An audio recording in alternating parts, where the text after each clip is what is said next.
Hello students, బాగా చదువుకుంటున్నారా? Dasara holidays వచ్చాయి కదా, క్లాస్ చెప్పడం అవ్వలేదు. అయినా ఈ 31st ఎగ్జామ్ రాసేవాళ్ళు కంప్లీట్గా నా మీద డిపెండ్ అవుతామా. మీరు మీ ఓన్గా ప్రిపేర్ అవ్వండి. నేను చెప్పిన టాపిక్స్ వరకు నేను చెప్పినవి చదువుకోండి, మిగిలినవి మీ ఓన్గా ప్రిపేర్ అయ్యి అటెంప్ట్ చేయడానికి ట్రై చేయండి. నెక్స్ట్ ఆర్సెట్ నోటిఫికేషన్ పడింది కదా, ఏపీ ఆర్సెట్ నోటిఫికేషన్ పడింది.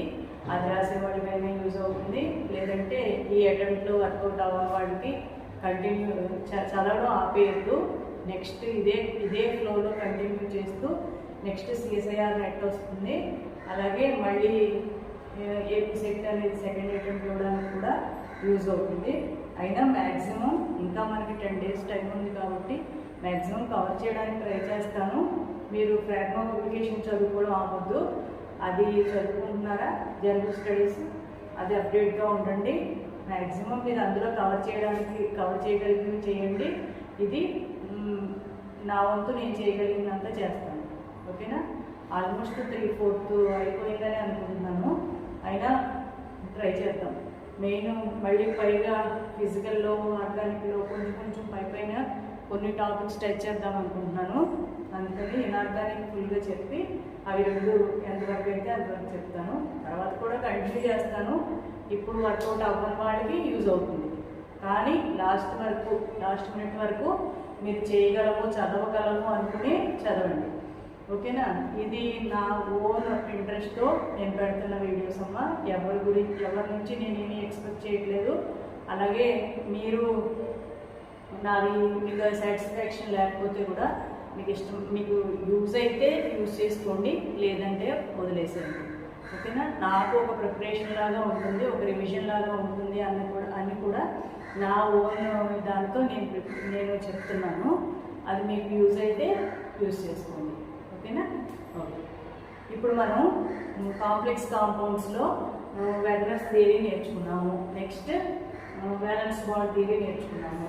వ్యాలెన్స్ బాండ్ థియరీలో డిఫెక్ట్స్ని ఎక్స్ప్లెయిన్ చేయడానికి క్రిస్టల్ ఫీల్డ్ థియరీ నేర్చుకున్నాము. క్రిస్టల్ ఫీల్డ్ థియరీలో స్ట్రాంగ్ లైగెండ్స్, వీక్ లైగెండ్స్ ఎందుకు అవుతున్నాయి అనేది ఎక్స్ప్లెయిన్ చేయడానికి లైగెండ్ ఫీల్డ్ థియరీ నేర్చుకున్నాము. ఈ థియరీస్ అన్ని నేర్చుకున్నప్పుడు మనకు వచ్చిన క్రిస్టల్ ఫీల్డ్ థియరీ అనేది మెయిన్ థియరీగా చెప్పుకుంటాము. దానిలో మనం 2 ఫ్యాక్టర్స్ నేర్చుకున్నాం, 2 టాపిక్స్ క్రిస్టల్ ఫీల్డ్ థియరీలో. అదేంటి? ఫస్ట్ వచ్చి క్రిస్టల్ ఫీల్డ్ స్ప్లిట్టింగ్ నేర్చుకున్నాము. రెండోదేమో నెక్స్ట్ ఏంటి నేర్చుకున్నాము? Crystal field stabilisation energy calculation నేర్చుకున్నాము. క్రిస్టల్ ఫీల్డ్ స్ప్లిట్టింగ్లో మనం గమనించిన అంశాలు ఏంటి అంటే, ఏ కాంప్లెక్స్ కాంపౌండ్ అయినా కూడా 5d ఆర్బిటాల్స్ ఫస్ట్ ఇలా గ్రౌండ్ స్టేట్లో ఉంటాయి. తర్వాత అవి ఇలా ఎక్సైటెడ్ స్టేట్కి వెళ్తాయి. తర్వాత అవి అయితే T2g కింద, లేకపోతే EG పైన, లేదంటే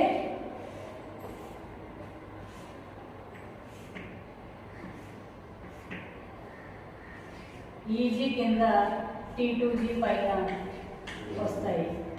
ఇలా ఈ విధంగా స్ప్లిట్ అవుతాయి అనేది నేర్చుకున్నాం కదా. అంటే among the 5d orbitals 2 orbitals are one group and 3 orbitals are one group. ఈ 3 groups 3 ఉన్నవి కిందకి కానీ 3 ఉన్నవి పైకి కానీ స్ప్లిట్ అవ్వడం ఓకే. ఇక్కడ వరకు స్ప్లిట్ అవ్వడం ఓకే. ఇవి ఈజీ అని ఎందుకన్నారు? They are present along the axis. These orbitals are present on the axis. So along the axis ఉంటాయి కాబట్టి EG orbitals. These orbitals are present in between the axis. ఎలా ఉంటాయి? In between the axis. ఈ మూడు కూడా అంటే వీళ్ళ ముగ్గురు సమానం, వీళ్ళిద్దరూ సమానం. అలాగే వీళ్ళ ముగ్గురు సమానం, వీళ్ళిద్దరూ సమానం. ఇప్పుడు ఇలా స్ప్లిట్టింగ్ జరగడం ఓకే. కానీ ఇలా జరిగితే ఏం కాంప్లెక్స్ ఫామ్ అవుతుంది? టెట్రాహైడ్రల్ కాంప్లెక్స్ ఫామ్ అవుతుంది. ఈ స్ప్లిట్టింగ్ జరిగితే ఏం ఫామ్ అవుతుంది? ఆక్టాహైడ్రల్ కాంప్లెక్స్ ఫామ్ అవుతుంది. ఈ ఆక్టాహైడ్రల్ కాంప్లెక్స్ ఫామ్ అయింది. ఇలా ఉండిపోకుండా దీనిలో కనుక డిస్టార్షన్ జరిగినట్టయితే, అంటే దీనిలో కొంచెం మార్పు జరిగినట్టయితే, అంటే దీనిలో ఈజీలో ఉన్నవి మళ్ళీ ఇలా ఇద్దరు సమానమే, కానీ వాళ్ళలో మళ్ళీ డివిజన్ వస్తే వచ్చేది ఏంటి? స్క్వేర్ ప్లానార్ కాంప్లెక్స్ కాంపౌండ్ కదా. Tetragonal, square planar, trigonal, bipyramidal అవన్నీ చదువుకున్నాం కదా. అంటే ఆక్టాహైడ్రల్లో ఉన్న కాంప్లెక్స్ కాంపౌండ్స్ నుంచి మిగిలినవన్నీ వస్తున్నాయి. మొత్తం మనం 6 టైప్స్ నేర్చుకున్నాం. Tetrahedral, octahedral, tetragonal, square planar, trigonal, bipyramidal ఇవన్నీ నేర్చుకున్నాం కదా.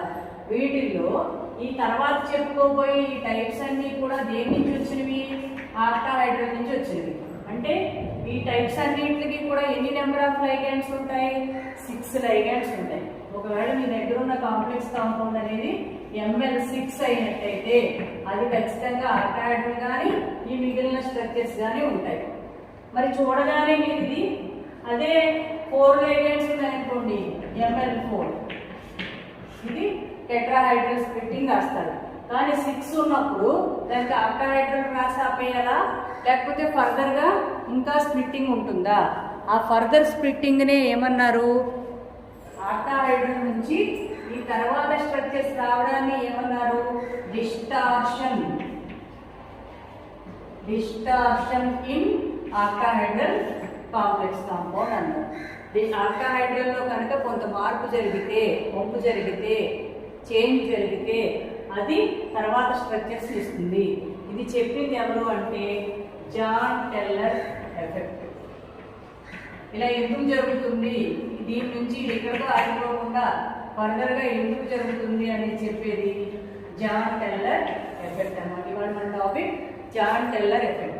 జాన్ టెల్లర్ ఎఫెక్ట్ ఏం చెప్తుందంటే ఏదైనా కూడా ఒక నాన్ లీనియర్ మాలిక్యూల్ అనేది కనుక డీజెనరేట్ ఎలక్ట్రానిక్ స్టేట్ కలిగి ఉన్నట్టయితే అది any non linear molecule in degenerate electronic state is unstable. It undergoes some structural modifications to get extra stability. కాబట్టి ఇక్కడ డీజెనరేట్ ఆర్బిటాల్స్ కదా, సమానమైన ఆర్బిటాల్స్ ఉన్నాయి, కానీ non linear molecule. Octahedral molecule కదా, లీనియర్ కాదు. ఆక్టాహైడ్రల్ మాలిక్యూల్ అంటే ఇలా ఉంటుంది. కాబట్టి నాన్ లీనియర్ మాలిక్యూల్ అంటే ఆన్ ది పేపర్ ఉంటుంది, ప్లెయిన్గా ఉంటుంది. ప్లేన్గా లేదు కాబట్టి above the plane, below the plane కూడా ఉన్నాయి కదా. Any non linear molecule having degenerate electronic state is unstable. It undergoes certain changes. It undergoes distortion to get extra stability. ఎవరిలో ఈ డిస్టార్షన్ జరుగుతుంది? ఎవరు ఈ జాన్ టెల్లర్ ఎఫెక్ట్ని ఫాలో అవుతారు? ఎవరు ఇలాగే ఉండిపోతారు? మీకు కాంప్లెక్స్ ఇవ్వగానే అది ఇలాగే ఉండిపోతుందా? 6 లైగెండ్స్ ఉన్నాయి కాబట్టి అది ఇలాగే ఉండిపోతుందా, లేకపోతే దీనిలో ఇది జరిగి జాన్ టెల్లర్ డిస్టార్షన్ జరిగి ఇవి వస్తాయా అనేది చెప్పడం అన్నమాట. కాబట్టి అలా ఇలా జరిగింది, ఇది ఇలాగే ఉండిపోయింది అంటే దాన్ని నార్మల్ మాలిక్యూల్ అంటారు. అలా ఇలా వచ్చినాయి అంటే డిస్టార్టెడ్ మాలిక్యూల్ అంటారు. కాబట్టి మీకు ఇప్పుడు క్వశ్చన్ ఎలా అడుగుతారు? Which of the following complex undergoes distortion అని అడుగుతారు. 4 కాంప్లెక్స్లు ఇస్తారు. ఆ 4 కాంప్లెక్స్లో దేనిలో డిస్టార్షన్ పాసిబిలిటీ ఉందో లేదో మీరు చెక్ చేయాలన్నమాట. ఆ చెక్ చేయడం ఎలాగా అనేది ఇప్పుడు నేను చెప్తాను మెథడ్. అర్థమైంది కదా? కాంప్లెక్స్ కాంపౌండ్స్లో 4 లైగెండ్స్ ఉంటే ఒక రకం స్ప్లిట్టింగే ఉంటుంది. 6 లైగెండ్స్ ఉంటే వేరు వేరు రకాల స్ప్లిట్టింగ్స్ ఉంటాయి. ఒక రకం ఆక్టాహైడ్రల్ స్ప్లిట్టింగ్ వచ్చాక అది అక్కడితో ఆగిపోకుండా ఫర్దర్గా డిస్టార్షన్ జరిగే ఛాన్స్ ఉంది. ఆగిపోతుందా, డిస్టార్షన్ జరుగుతుందా అనేది జాన్ టెల్లర్ ఎఫెక్ట్ని ఫాలో అవుతుందా లేదా అనే దాని మీద డిపెండ్ అవుతుంది. ఒక కాంప్లెక్స్ కాంపౌండ్ అనేది octahedral complex compound Jahn Teller డిస్టార్షన్ని చెందుతుందా లేదా అని చెప్పడానికి ఏం చేయాలి? మీరు ఫస్ట్ ఆ కాంప్లెక్స్ ఇవ్వగానే దానిలో ఎలక్ట్రానిక్ ఎప్పుడు ఏ కాంప్లెక్స్ కాంపౌండ్ అయినా మనం చేసేది ఏంటి? సెంట్రల్ మెటల్ చూసుకోవాలి, దాని ఎలక్ట్రానిక్ కాన్ఫిగరేషన్ రాసుకోవాలి, ఒక టేబుల్ నేర్చుకోవాలి. అదేంటి? T2G0, T2G3, T2G6 అయితే కనుక అది సిమ్మెట్రికల్. ఎస్ పక్కన దాని కింద ఎస్ అని రాసుకుంటాం. అలా కాకుండా మిడిల్ వాళ్ళు ఎవరు? T2G1, T2G2, T2G4, T2G5 వీళ్ళందరూ ఎవరు అన్సిమెట్రికల్ అంటే యూఎస్ అన్సిమెట్రికల్ రాసుకోవాలి. నెక్స్ట్ ఈజీలోకి వచ్చేసరికి EG1, EG0, EG2,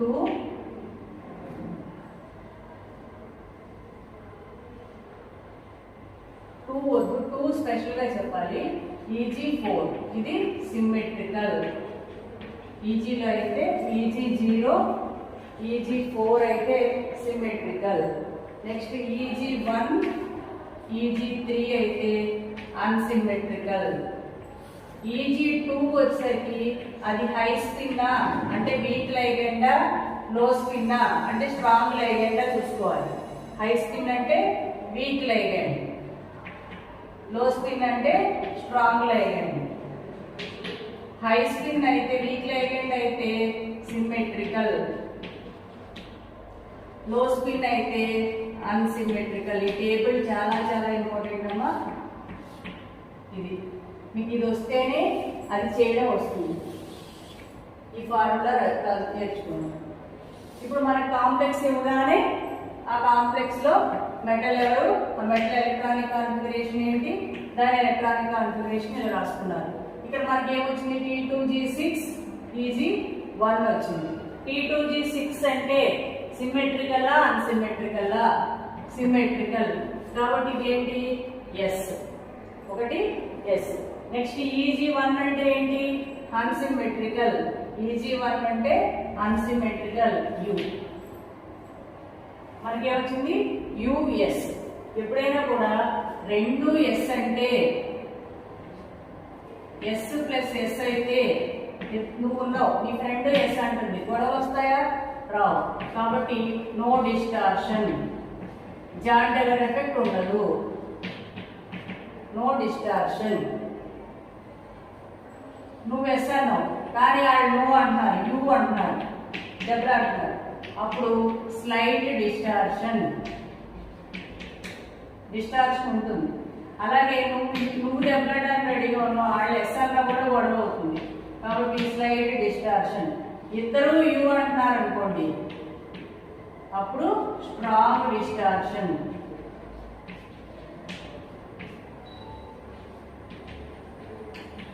కాబట్టి దీని ప్రకారం ఈ టేబుల్ నేర్చుకుని ఇది ఫార్ములా నేర్చుకోండి. ఇది వస్తే జాన్ టైలర్ ఎఫెక్ట్ వచ్చేసినట్టే. మీకు ఒక కాంప్లెక్స్ ఇచ్చి దీనిలో డిస్టార్షన్ ఎవరిలో ఉంటుంది ఎవరిలో ఉండదు అని అడిగారు అనుకోండి, అప్పుడు ఇప్పుడు ఇచ్చిన కాంప్లెక్స్లో డిస్టార్షన్ ఉంటుందా ఉండదా? యుఎస్. స్లైట్ డిస్టార్షన్ ఉంటుంది, యుఎస్. స్లైట్ డిస్టార్షన్ ఉంటుంది. కాబట్టి ఇది స్లైట్ డిస్టార్షన్ ఉంటుంది. Non planar molecule, unsymmetrical molecule. ఆప్షన్స్లో ఏది ఇస్తే అది. Which of the following is unsymmetrical molecule? Which of the following is question ఒకటి రాసుకున్నాం. ఓకేనా? దీన్ని బేస్ చేసుకుని ఒక క్వశ్చన్ చూడండి. Which of the following complex compound undergoes Jahn Teller distortion? లేకపోతే which of the following complex compound is not a symmetrical molecule అని అన్నారు అనుకోండి, అప్పుడు ఏం చేయాలి? ఆప్షన్స్ ఏమి ఇచ్చారంటే MnCN6 4 2 CO NH36 2 plus 3 FeH2O6 3 plus 4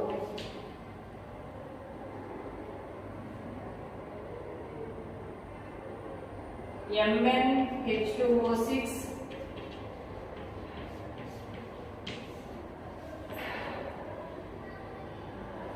2+. ఇలా ఇచ్చారనుకోండి, ఇప్పుడు దీనిలో ఎవరిలో ఎవరు సిమెట్రికల్ మాలిక్యూల్, ఎవరు నాన్ సిమెట్రికల్ మాలిక్యూల్ అని అడుగుతున్నారు. ఇప్పుడు దీనికి మీరు ఆన్సర్ చేయడానికి ఏం చేయాలి?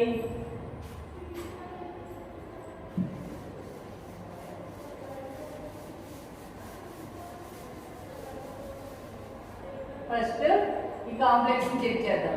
దీనిలో ఎవరు? మ్యాంగనీస్. దాని ఆక్సిడేషన్ స్టేట్ ఎంత? ఇది -6 బయటికి -4 ఉన్నారు కాబట్టి +2 Mn+2 అంటే S2D5 +2 అంటే 2 పోతుంది D5. ఇది స్ట్రాంగ్ లైగెండ్ కాబట్టి కింద పేర్ అయిపోతుంది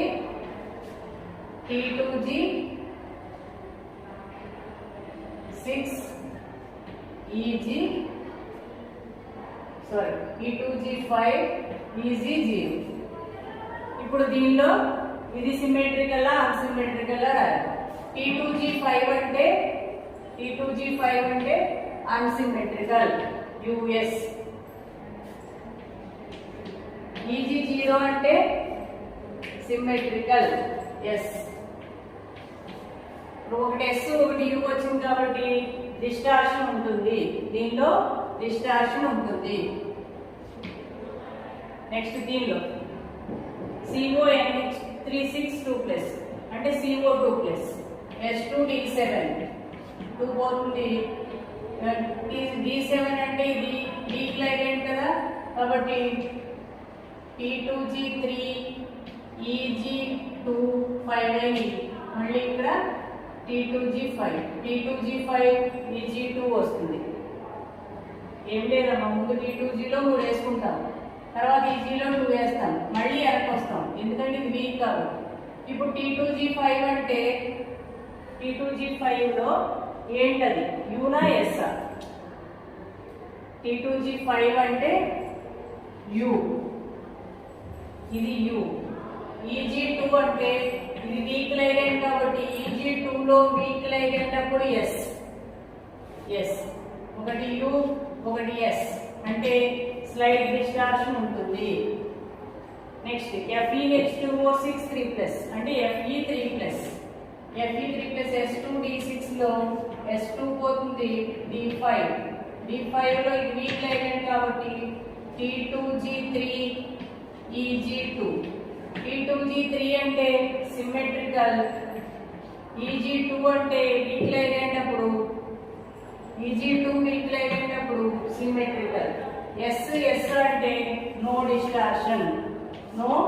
డిస్టార్షన్. Next MnH2O6 2+. ఇది కూడా Mn+2 అవుతుంది, Mn2+. అయితే S2D5 2 పోతుంది D5. ఇది ఇక్కడైతే స్ట్రాంగ్ లైగెండ్ కాబట్టి T2G5 ఇక్కడే వేసేసాం D5. కానీ ఇది వీక్ లైగెండ్ కదా, ఈ D5 ఎలా రాస్తాం? T2G3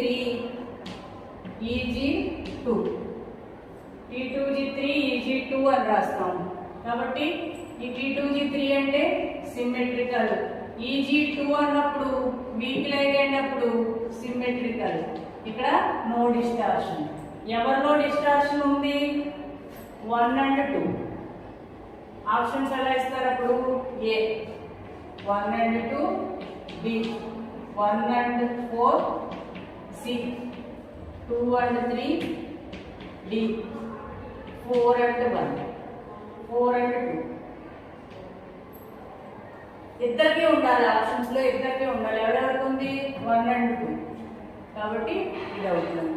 which of the following exhibits Jahn Teller distortion అంటే ఇలా క్యాలిక్యులేట్ చేయాలి. కాంప్లెక్స్ చూసుకుని ఆ కాంప్లెక్స్లో సెంట్రల్ మెటల్ యాటమ్ చూసుకుని ఆ మెటల్కి ఆక్సిడేషన్ స్టేట్ రాసి ఎలక్ట్రానిక్ కాన్ఫిగరేషన్ రాసుకుని మెయిన్ ఇది మెయిన్. ఇది వస్తే ఎస్లు యూలు రాయడం వస్తే డిస్టార్షన్ రాయడం వచ్చేస్తుంది. చాలా ఇంపార్టెంట్. ప్రీవియస్ పేపర్స్లో చాలాసార్లు అడిగిన క్వశ్చన్.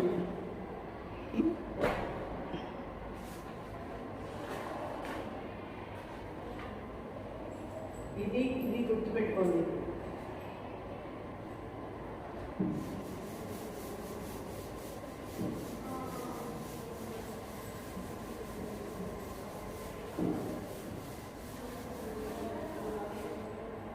అంటే 6 లైగెండ్స్ ఉన్నా అది ఆక్టాహెడ్రల్ లాగా ఉండకుండా తర్వాత మీరు అవుతుంది అనమాట, టెట్రాగోనల్, స్క్వేర్ ప్లానర్ అలా అవుతుంది అనమాట. డిస్టార్షన్ వచ్చింది అంటే ఇది. ఇంకో కాంప్లెక్స్ చేద్దామా?